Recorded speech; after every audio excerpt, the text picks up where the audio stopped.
Di sini kita punya persamaan, ini berbentuk konstanta karena integral tentu. Dan ini juga berbentuk konstanta.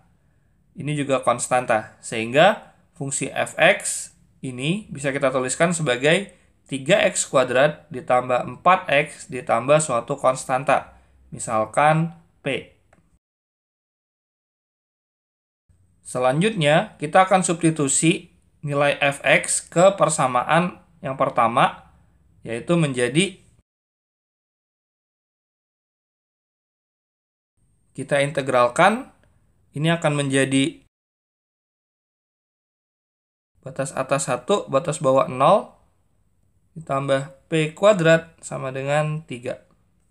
Kita substitusi batas atas dan batas bawah diperoleh. Kita selesaikan persamaan kuadratnya. Karena di keterangan nilai P tadi tidak boleh 0, maka nilai P yang memenuhi adalah min 1. Kita substitusi lagi nilai P ke fx akan menjadi yang ditanya nilai f1. Jawabannya yang E. Kita lanjut ke soal berikutnya. Di sini kita punya n suku pertama dari barisan aritmatika, di mana jumlah semua suku tersebut tanpa suku pertama jumlahnya 99. Dan jumlah semua suku tersebut tanpa suku ke-6 adalah 89. Sehingga bisa kita tuliskan. Di sini kita bisa eliminasi Sn. Sehingga min A dikurang min A habis. Tinggal min dari min 5B. Yaitu 5B. Sama dengan 99 dikurang 89. Maka nilai B sama dengan 2. Selanjutnya diketahui jumlah suku pertama dan suku kelima adalah 10. Maka bisa kita tuliskan. Sudah kita peroleh, tadi nilai B sama dengan 2. Maka nilai A menjadi. Selanjutnya kita akan cari nilai N-nya dari persamaan sini. Sn sama dengan 99 ditambah A. Yaitu Sn sama dengan 100. Di mana rumus Sn adalah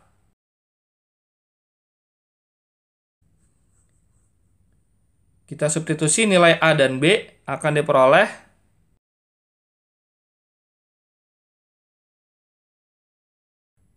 maka nilai N-nya adalah 10.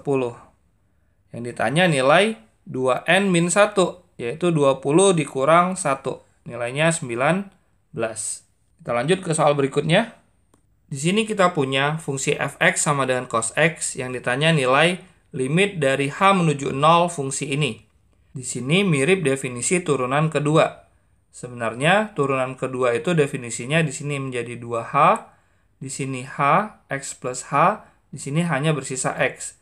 Tetapi ini akan sama saja. Intinya di sini selisihnya adalah berkurang dari sini. Dan yang ini adalah berkurang lagi h/4 dari sini sebelumnya. Jadi ini mirip dengan definisi turunan kedua. Tapi di sini akan kita ubah menjadi variabel yang sama dengan yang bawah. Misalkan saja h/4 sebagai a, maka akan diperoleh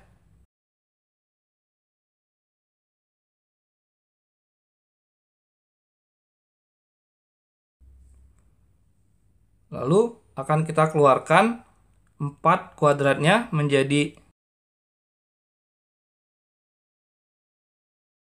Nah, ini sudah mirip dengan turunan kedua.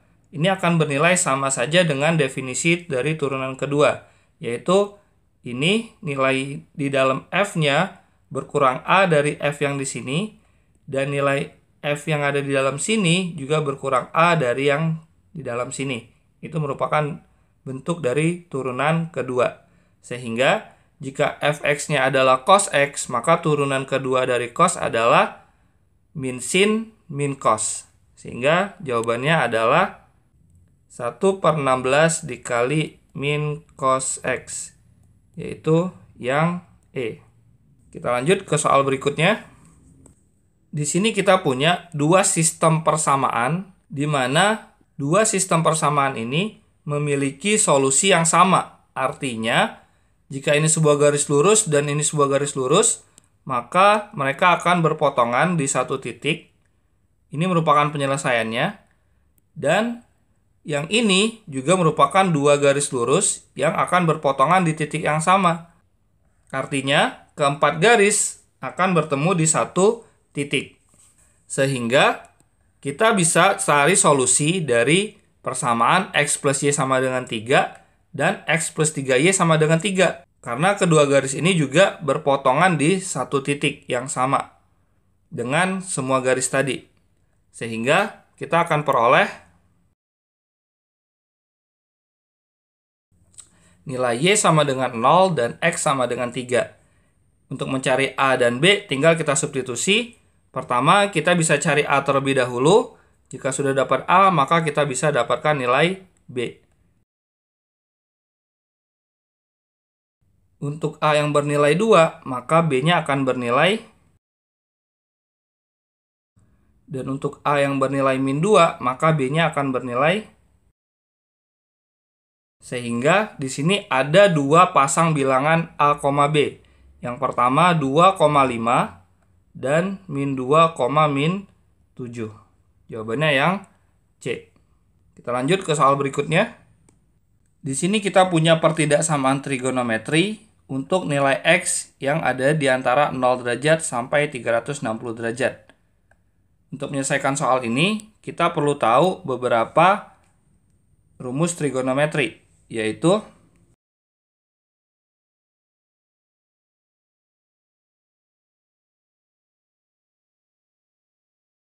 sehingga ini bisa kita tuliskan sebagai 2 sin, sudutnya kita jumlah, lalu bagi 2 menjadi 3x per 2, dikali, sudutnya kita kurang, menjadi min x per 2. Karena cos min x per 2 itu bisa kita tuliskan tetap x per 2. Lebih dari sin 3x bisa kita ubah menjadi 2 sin 3x per 2 dikali cos 3x per 2.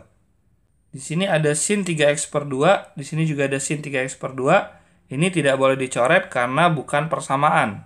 Sehingga akan kita keluarkan. Selanjutnya, cos min cos akan menjadi min 2 sin sin.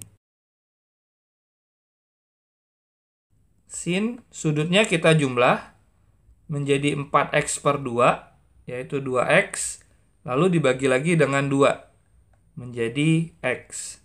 Dikali sin, sudutnya kita kurang, x per 2 dikurang 3x per 2, menjadi min 2x per 2, yaitu min x, dibagi 2 lagi menjadi min x per 2, lebih dari 0. Sifat sudut negatif untuk sin bisa kita keluarkan, dan akan kita kalikan dengan min 2 menjadi, karena sudah bentuk perkalian semua, maka tinggal kita cari pembuat 0 dari setiap fungsi-fungsi ini.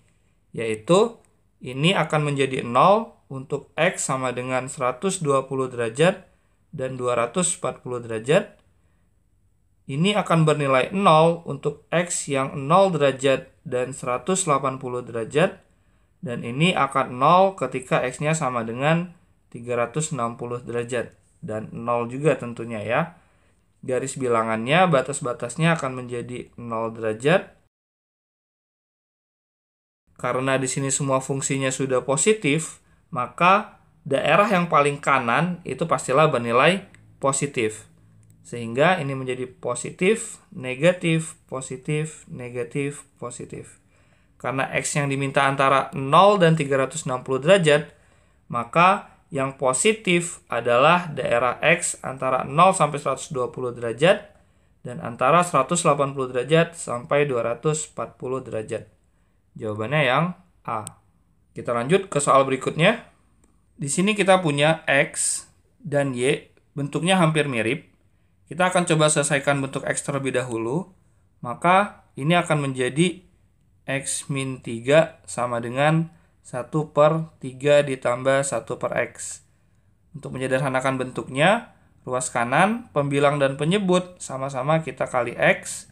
Sehingga akan diperoleh X min 3 sama dengan X dibagi 3X plus 1. Lalu kita kalikan menjadi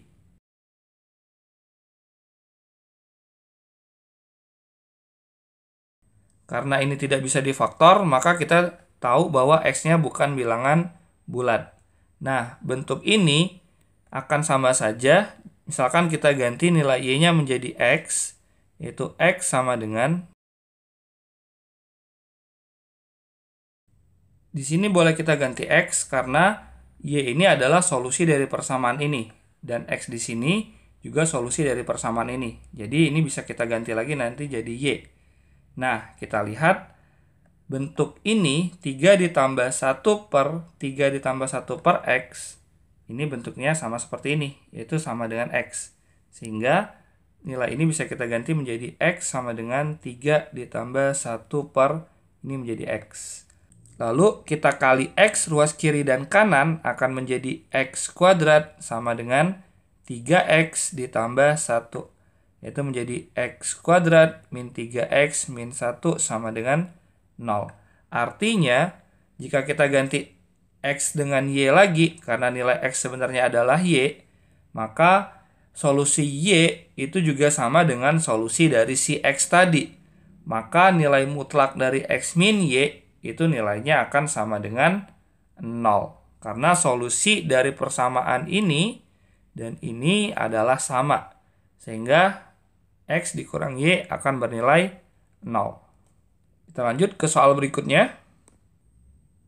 Di sini kita punya matriks dikali matriks dikali matriks, di mana A, B, dan C ini adalah sudut-sudut pada segitiga. Kita tahu jumlah sudut pada segitiga adalah 180 derajat. Coba perhatikan matriks ini, semuanya cos min sin sin cos. Ini cos min sin sin cos adalah matriks transformasi, yaitu yang ini diputar atau dirotasi sebesar A derajat, lalu dilanjutkan putar lagi sebesar B derajat, dilanjutkan lagi diputar dengan sebesar C derajat. Atau biasanya dari belakang ya. Yang benar adalah dari belakang. Awalnya diputar C derajat, dilanjutkan B derajat, diputar lagi dengan A derajat. Maka perputaran totalnya adalah C ditambah B ditambah A derajat, yaitu sama dengan jumlah sudut dalam segitiga adalah 180 derajat. Sehingga matriks rotasi ini sama saja dengan rotasi 180 derajat. Menjadi cos 180 derajat min sin 180 derajat sin 180 derajat cos 180 derajat. Cos 180 nilainya min 1, sin 180 itu bernilai 0, 0 ini min 1. Sehingga jawabannya adalah yang E. Di sini kita punya sistem persamaan dalam variabel X, Y, dan Z, di mana X, Y, dan Z ini adalah suku-suku berurutan pada suatu deret aritmatika. Yang ditanya nilai Y. Kita harus tahu hubungan antara suku-suku pada deret aritmatika, yaitu jumlah suku pertama dan ketiga itu sama dengan 2 kali suku kedua. Sehingga akan kita substitusi nilai X plus Z itu sama dengan 2Y. Di sini ada X plus Z, tapi negatif ya. Sehingga menjadi min 2Y. Min 2Y di min 2Y lagi menjadi min 4Y. Dikali di sini ada X plus Z juga, yaitu kita ubah menjadi 2Y. Dikurang Y akan menjadi Y. Ditambah 2XZ nilainya sama dengan min 5. Kita selesaikan ini menjadi, karena di sini kita punya persamaan dalam X dan Z, maka kita akan coba hilangkan Y-nya dengan memanfaatkan persamaan ini, yaitu kita kuadratkan kedua ruas menjadi X plus Z kuadrat 2Y kuadrat. Sehingga min 4Y kuadrat adalah min dari ini. Kita tuliskan. XZ-nya habis, maka akan diperoleh X kuadrat ditambah Z kuadrat itu sama dengan 5. Ini kita pindahkan, akan menjadi, selanjutnya akan kita jumlahkan sehingga Z kuadratnya habis, tersisa 3X kuadrat sama dengan 9.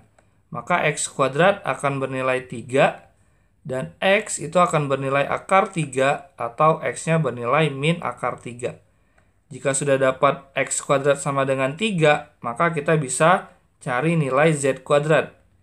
Yaitu Z kuadrat akan bernilai 5 dikurang 3, yaitu 2. Maka Z akan bernilai akar 2 atau Z bernilai min akar 2. Maka ada dua kemungkinan untuk nilai XZ, yaitu XZ akan bernilai akar 6 atau negatif akar 6.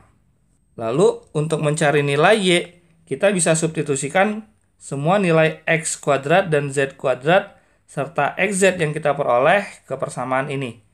Menjadi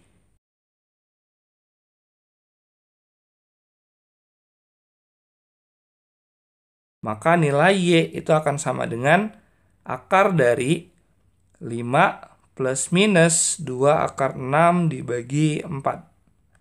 Selanjutnya, untuk menyelesaikan ini, Y sama dengan plus minus akar dari bentuk ini bisa kita keluarkan, yaitu cari bilangan yang dikali hasilnya 6 dan yang dijumlah hasilnya 5, yaitu bilangan 3 dan 2. Dibagi dengan akar 4, yaitu 2. Di sini jelas pernyataan 4 adalah salah, karena berbentuk akar 3 dan akar 6, maka pernyataan 4 salah. Lalu kita akan cek pernyataan 1, 2, dan 3, itu semua penyebutnya per 4, maka pembilang dan penyebut akan kita kali 2. Ini penyebutnya menjadi 4. 2 masuk ke dalam akar menjadi 4, sehingga akan menjadi akar 3 dikali akar 4 menjadi akar 12, plus minus masuk ke dalam menjadi akar 8. Di depan juga ada plus minus ya. Artinya nilai Y jika di sini kita ambil yang plus akan menjadi akar 12 ditambah akar 8 per 4, atau Y sama dengan akar 12 min akar 8 per 4. Jika kita ambil yang negatif, maka ini akan menjadi Y sama dengan min akar 12 min akar 8 per 4, atau Y sama dengan min akar 12 ditambah akar 8 per 4. Jadi, pernyataan yang benar adalah pernyataan 1, yaitu yang ini, dan pernyataan 3 adalah yang ini. Oke, gitu saja video untuk pembahasan soal latihan SIMAK UI Matematika IPA. Semoga ada manfaatnya. Assalamualaikum warahmatullahi wabarakatuh.